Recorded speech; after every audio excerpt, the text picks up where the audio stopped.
Today, we're ranking K-drama romance male leads from best to worst, based on how they actually treat the female lead, and whether they raised our standards or seriously tested our patience. At the very bottom is Tier 5. Respectfully, no.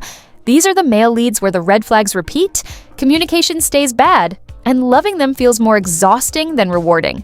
Moving up, we hit Tier 4. He's cute, I guess. The attraction is there, the charm is working, but the effort, consistency, and emotional depth never quite catch up. Next is Tier 3. Fun, but I'm not changing my standards. He's enjoyable. I like him, but I kept waiting for growth that never fully arrived. Then we get to Tier 2. Not perfect, but worth it. These men have flaws, but they learn, take accountability, and show real effort when it matters. And finally, at the top, is where the bar stays met without reminders. Tier 1, this is my husband, Your Honor. Emotionally mature, communicative, and dependable. He shows up every day and makes love feel safe, calm, and intentional. Are you ready? Let's go. Let's begin. First up, Gong Ji-hyeok from Dynamite Kiss, played by Jang Ki-yong, the sharp, calm team leader who looks like he has everything under control, and still somehow stresses you out anyway. 한 번 더 할까요? 네? 방금 그거 한 번 더 하자고. Plot-wise, Dynamite Kiss kicks off like a rom-com speedrun. Ji-hyeok is in Jeju on business, trying to recruit Kim Jong-won for a deal. Go-darim, played by Young-joon, is also in Jeju for her sister's wedding, already emotionally raw and surrounded by reminders of that exact same ex. He arrives in full composed, strategic, Cheeble-coded energy. She arrives carrying unresolved feelings and family tension. Their meet cute? Unhinged. She sees him celebrating near a cliff, assumes he's about to jump, and tackles him to save him. It escalates into a hospital visit. She's tipsy, he's injured, and suddenly they're entangled in chaos before they even know each other's names properly. Then her ex shows up. Panicking, she blurts out that Ji-hyuk is her boyfriend. Instead of correcting her, he immediately plays along because it conveniently gets him closer to Jong-won. He even offers to pay her to continue the fake dating act. At a party, suspicion builds. She kisses him to protect the lie, and instead of brushing it off, he pulls her back in for a real kiss under fireworks. By episode 2, the drama skips the slow burn and jumps straight into intensity. And then she disappears. Her mom is suddenly hospitalized. The debt piles up. Reality crashes in. Survival mode takes over. She leaves while he's in the shower. No goodbye, no explanation, just gone. So when he returns to Seoul, he's not just confused, he's devastated. And then she appears right in front of him again. Only this time, he hears that she's married and has a child. For context, Ji-hyuk leads the Mother TF team at his parents' baby products company. He's competent, disciplined, intensely work-focused. Ironically, the company launches a hiring initiative specifically for mothers, which becomes the exact loophole Darim uses. Drowning in debt and medical bills, she fakes being a married mom, even claiming her childhood friend as her husband, just to secure the job. Now, he believes she's a married woman who cheated on her husband with him. And here's the thing, Ji-hyuk despises adultery. His father cheated on his mother, and that betrayal shaped the way he views relationships. For him, cheating isn't complicated or gray. It's a line you do not cross. So, when Darim vanishes after their night together and later reappears still married, it confirms the worst possible narrative in his mind. Ji-hyuk is written as controlled and analytical. At work, that makes him excellent. In romance, it makes him guarded. When feelings get involved, he defaults to logic and judgment instead of curiosity and softness. Rather than asking first and reacting second, he holds onto his assumptions longer than he should. And that's where the emotional friction really begins. To be fair, her lie is objectively messy. It creates mistrust and puts him in a difficult position. But the drama makes it clear she isn't scheming for fun. She's trying to survive. The tension between them isn't just romantic, it's structural. Workplace hierarchy, personal trauma, pride, and hidden truths are constantly sitting at the table with them. Now, he's not Tier 5. He does try. He mentors her when she struggles instead of letting her fail. He steps in during emergencies. He protects her when situations escalate. He's deeply acts of service coded, giving rides, fixing problems, shielding her from fallout. When something practical needs solving, he handles it. But emotionally, he stays closed off for too long. Even when he's helping, it feels tense instead of safe, like she's constantly trying to prove she's not the villain in his story. He solves problems logistically, but she's still carrying the weight of his suspicion and distance, and that's why he lands in tier 4. He's cute, I guess. Up next, and I already know this might upset some people, but I genuinely cannot keep pretending otherwise. Lee Young-joon from What's Wrong with Secretary Kim, played by Park Seo-joon opposite Park Min-young as Kim Miso. 대사님이 기다리십니다. 김비서, 네, 나 지금 어때? 완벽하십니다. Yes, he is iconic. Yes, the drama is funny. Yes, Park Seo-joon's charisma is undeniable. But when I look at him through the lens of standards, real relationship standards, I simply cannot rank him high. And that says a lot, because there are chaebol male leads who have genuinely raised my expectations. So if I'm side-eyeing a wealthy, powerful CEO with every possible advantage, that is entirely on him. The entire plot begins because Miso decides to resign after 9 years of being his secretary. Not because she hates him, not because she is ungrateful, but because she wants a life outside of him. She wants to pursue her own happiness and future. His initial reaction is not pride. It is not calm understanding. It is not even curiosity about what she wants next. It is disbelief and resistance.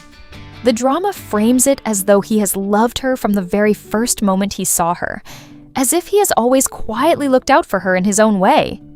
But if he truly loved her all along, why did it take her resignation for him to finally treat her like a woman with agency instead of a fixture in his office? For nearly a decade, he benefited from her labor. Miso was not just organizing schedules, she was constantly available, emotionally buffering him, anticipating his needs, and managing chaos so he could remain polished and untouchable. If that was love, it was incredibly convenient love. He does not pursue her until he realizes he might lose her. That timing matters. It does not feel like a romantic awakening. It feels like panic over losing comfort and stability. And when she sets a boundary, he does not accept it the first time. He negotiates. He counters with promotions, benefits, adjustments, and new offers. The energy becomes less, "I respect your decision," and more, "How can I convince you to stay?" Even after they begin dating, the power imbalance does not vanish overnight. He is still her boss. His jealousy and possessiveness are often played for comedic effect, but when your partner holds authority over your career, that dynamic is not as harmless as the show wants it to feel. Yes, he has trauma. Yes, the backstory explains parts of his behavior. But explanation is not the same as accountability. Growth does occur, but it comes after Miso has already carried years of emotional and professional weight. And when I compare him to other chaebol leads who respected boundaries early, who chose their partners without ego-driven resistance, and who supported growth without negotiation, he falls short. Entertaining? Absolutely. Memorable? Without question. But in this ranking, he is tier 5. Respectfully, no. Next, Nam Do-san from Startup, played by Nam Joo-hyuk. And his status as a male lead, it always divides the room. 많이 기다렸지. Startup follows Do-san, a former math Olympiad prodigy who co-founded Samsung Tech with his 2 best friends. The talent is undeniable. The problem? The company is barely surviving. He's stuck in that frustrating space of being brilliant but stalled. Enter Seo Dalmi, played by Suzy. Years ago, Dalmi's grandmother asked teenage Han Ji-pyong to write letters to Dalmi under the name Nam Do-san to comfort her. Fast forward to adulthood, Dalmi goes looking for that Do-san. The real Do-san gets pulled into the lie, initially hesitant, but eventually agreeing to pretend to be the letter version of himself. From there, they enter Sandbox, the startup accelerator. We get coding marathons, investor pitches, and the creation of Noongil, the AI app inspired by Dalmi's grandmother's eyesight. Meanwhile, the love triangle between Do-san, Dalmi, and Ji-pyong becomes the emotional backbone of the story. Now, let's talk about why people love him. Do-san is earnest, deeply, genuinely earnest. He is not smooth. He is not manipulative. He is awkward in a very intentional way, brilliant with algorithms, terrible with emotions. When he likes Dalmi, he commits fully. There is no half-hearted energy with him. When he falls hard. But here's why he stays tier 3. He runs on insecurity for a long stretch of the drama. A lot of his decisions feel reactive rather than grounded. When Ji-pyong re-enters the picture, comparison mode kicks in. Jealousy spikes, pride flares. He oscillates between extreme confidence and extreme self-doubt. Instead of steady growth, we get emotional whiplash. And then there's the foundational issue, the letters. Even though he didn't originate the lie alone, he participates in it. The relationship begins with Dalmi believing he is the person who wrote those heartfelt letters. When the truth comes out, she processes it, yes.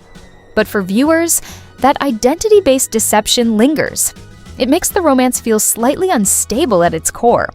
His confidence also leans heavily on external validation, from investors, from success, and especially from Dalmi. When things are going well, he's unstoppable. But when they're not, he spirals. Hard. There are stretches where Dalmi feels less like an equal partner and more like his emotional stabilizer, constantly reassuring him instead of being equally supported. The romance payoff works beautifully for some viewers, but for others, it feels more plot-decided than deeply earned. That's why Team Good Boy became such a powerful movement. Not because Do-san is a bad male lead, not because he doesn't care, but because the emotional satisfaction didn't land the way people expected it to. He grows, he matures, he becomes more grounded by the end, but the insecurity arc stretches just long enough that he never fully shifts into standard-raising territory. That's why Namdo-san stays in tier 3. Lovable, earnest, genuinely trying, but not quite the man who resets the bar. Up next, and I know some of you are already smiling, Kang Tae-moo from Business Proposal, played by Hyo-seop. And listen, this is how you do a modern CEO male lead without making me call HR. 나한테 프로포즈 하는 거야? 알죠, 나 시간 낭비 싫어하는 거. 나 더 이상 못 헤어질 겠으니까 우리 그만 결혼해요.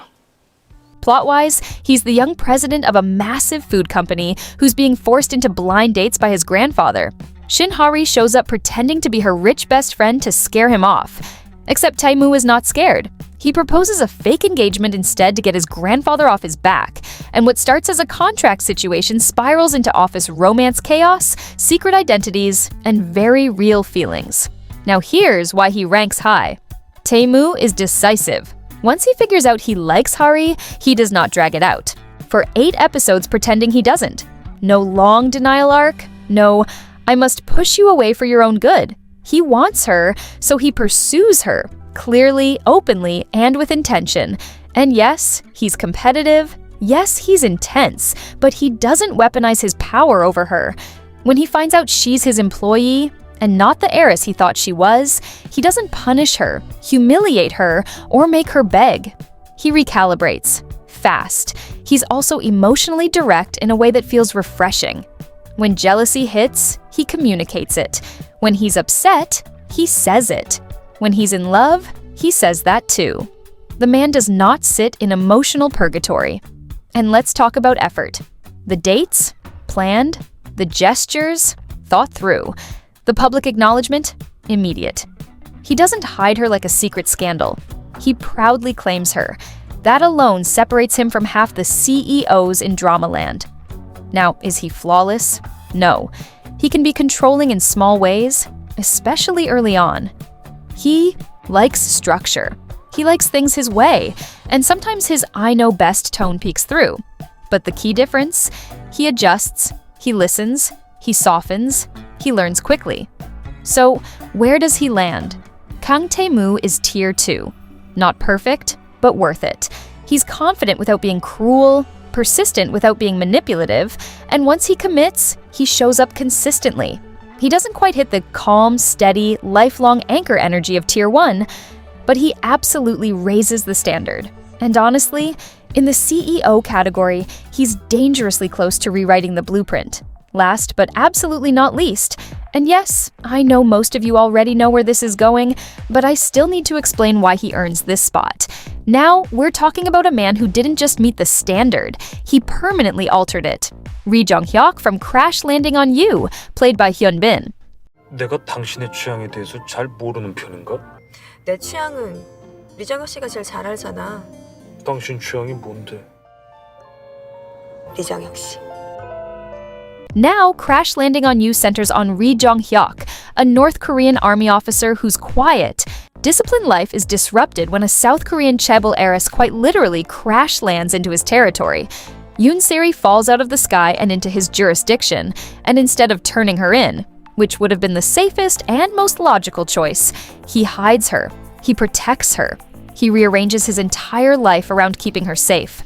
What begins as a matter of survival slowly deepens into a romance that unfolds across borders, political tension, surveillance, and very real life or death stakes. From the very beginning, Jeong-hyeok operates in protection mode, but not in a suffocating or controlling way. It is steady, composed, and intentional. He does not panic, he does not posture, he assesses the situation, makes a decision, and follows through. When Seri is frightened, he calms her. When she spirals, he grounds her. When danger closes in, he steps forward without hesitation. His strength is quiet, but it is constant. And the most important part, he respects her. Seri is bold, dramatic, successful, stubborn, and used to being in control. She is not an easy personality to manage, and he never tries to shrink her to make himself more comfortable. He does not mock her ambition or belittle her independence. Instead, he adjusts. He listens. He allows her to remain fully herself while offering stability beside her, not dominance over her. His love language is consistency. He cooks for her. He stands guard outside her door in the freezing cold. He walks her home. He memorizes her habits. He notices when she is scared, even when she pretends not to be. When he promises to be there, he is there, emotionally and physically. And that physical presence matters because his world is dangerous. And loving her costs him everything: his rank, his reputation, his safety, his future in his own country. He makes those choices fully aware of the consequences. There is no ego-driven delay, no unnecessary pride battle. Once he accepts that he loves her, he commits completely.